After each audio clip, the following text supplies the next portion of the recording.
Hi everyone, Genmark here. In this video, we're going to answer a criminal law bar exam question.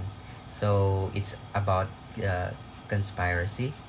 Um, A and B, both store janitors, planned to kill C, their employer, at midnight and take the money kept in the cash register. A and B together drew a sketch of the store where they knew C would be sleeping, and they planned the sequence of their attack. Shortly before midnight, A and B were ready to carry out the plan.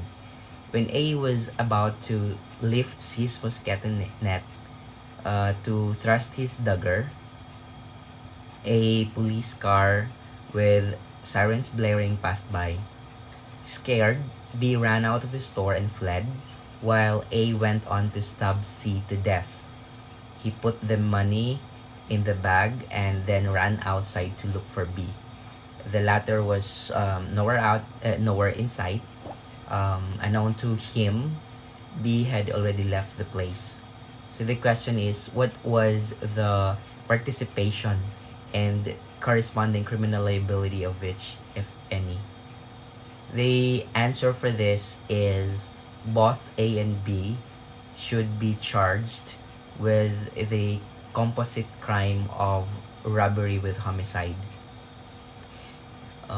When robbery is committed with violence or intimidation against persons and homicide results, it shall be considered as a special complex crime of robbery with homicide, as provided for in Article 294 of the Revised Penal Code. In this case, both A and B conspired to commit robbery and to kill the employer C.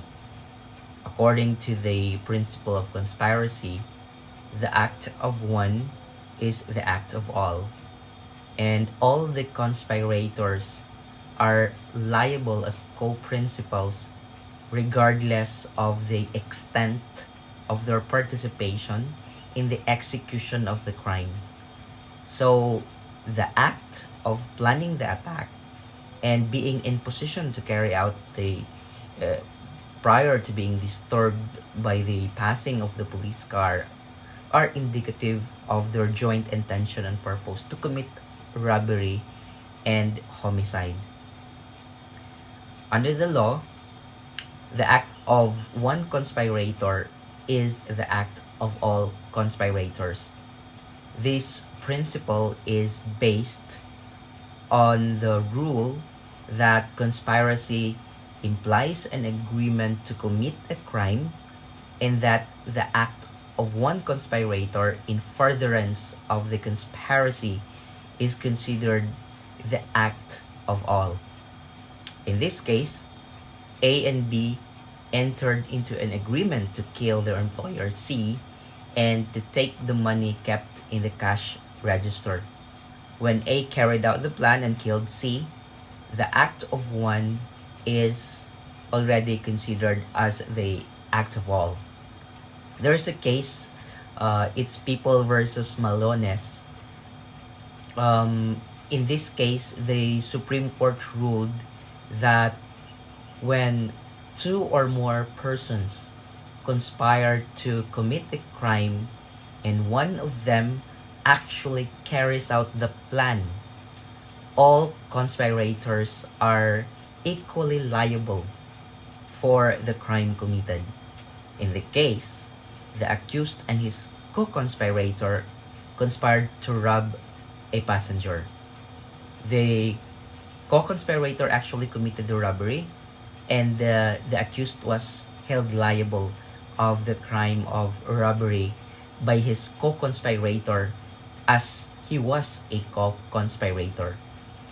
Also, in the case of People versus De La Cruz, the Supreme Court, it also ruled that when two or more persons conspired to commit a crime and one of them actually carries out the plan, all all conspirators are equally liable for the crime committed.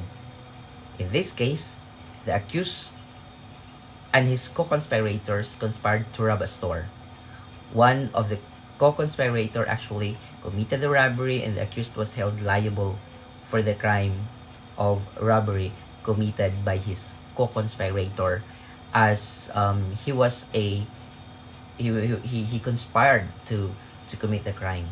Hence, both A and B, their actions, despite the fact that B fled the scene, still make them liable for the composite crime of robbery with homicide, based on the prior participation in the planning and in the execution of the crime, and because the principle of conspiracy, where the act of one is the act of all, already governs in this case.